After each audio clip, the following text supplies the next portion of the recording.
Let's begin with menstrual cycle in more detail. Menstrual cycle is completed in 4 phases. What is the first phase? Period of menstruation. Second one, period of regeneration of endometrium. And third phase is called as a period of ovulation.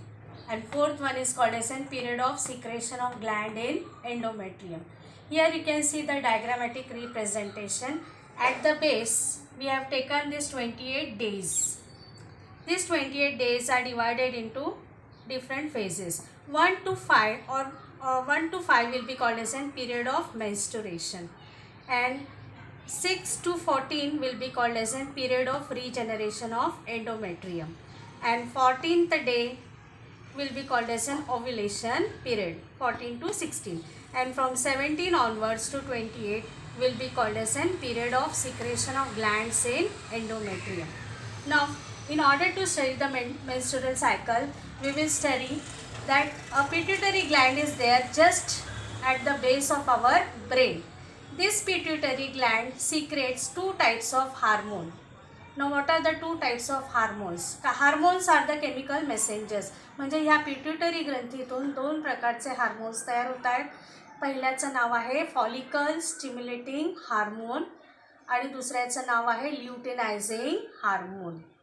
Okay, follicle stimulating hormone नेमकं काय करणार आहे तर आपल्या ओव्हॅरीमध्ये, ओव्हॅरी हा जो portion आहे हा ओव्हॅरीमध्ये फॉलिकल्स असतात, त्या फॉलिकलला तो स्टिम्युलेट करणार आहे आणि त्या फॉलिकलपासून oocytes तयार होतील.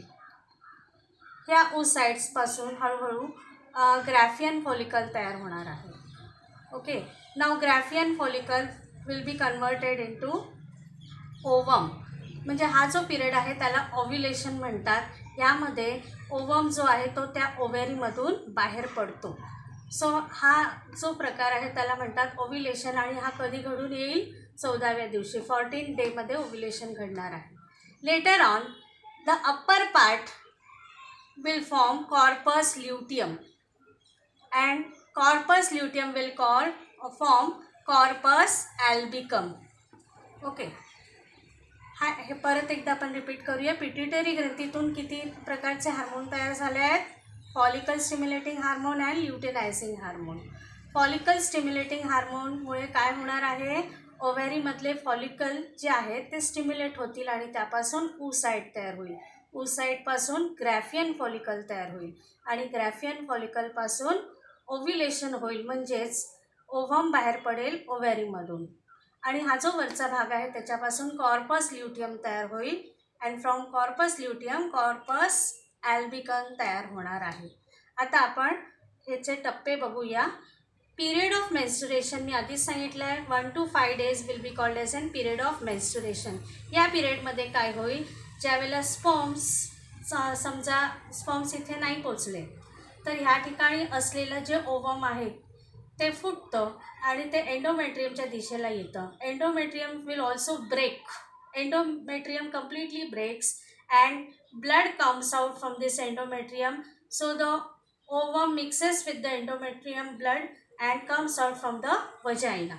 So this period will be called as a period of menstruation. आता 5 दिवस पूर्ण झाल्यानंतर या ठिकाणी फॉलिकल स्टिम्युलेटिंग हार्मोन फॉलिकल तयार करेल आणि त्या फॉलिकलपासून oocytes तयार होणार आहे. आता नेमकं oocyte आणि ग्राफियन फॉलिकलपासून इस्ट्रोजन नावाचा हार्मोन तयार होतो. This oestrogen hormone will help to develop the endometrium. कारण एंडोमेट्रियम संपूर्ण इथे ब्रेक झाला होता. त्याच्यानंतर 5व्या दिवसापासून एंडोमेट्रियम पुन्हा नव्याने तयार व्हायला सुरू होतो आणि तो रिजनरेट करण्यासाठी या हार्मोनची मदत होते ज्याचं नाव आहे oestrogen. So regeneration, period of regeneration of endometrium completes up till 14th day. 14व्या दिवसापर्यंत हे एंडोमेट्रियम पुन्हा नव्याने तयार होतं. आता 14व्या दिवशी काय होईल तर ल्युटेनायझिंग हार्मोन वाढेल आणि ल्युटेनायझिंग हार्मोन वाढल्यामुळे ओव्युलेशन होणार आहे, म्हणजेच ओवम त्या ओव्हॅरीमधून बाहेर येणार आहे 14व्या दिवशी. Later on from 15th onwards there will be the endometrium starts to maintain the thickness.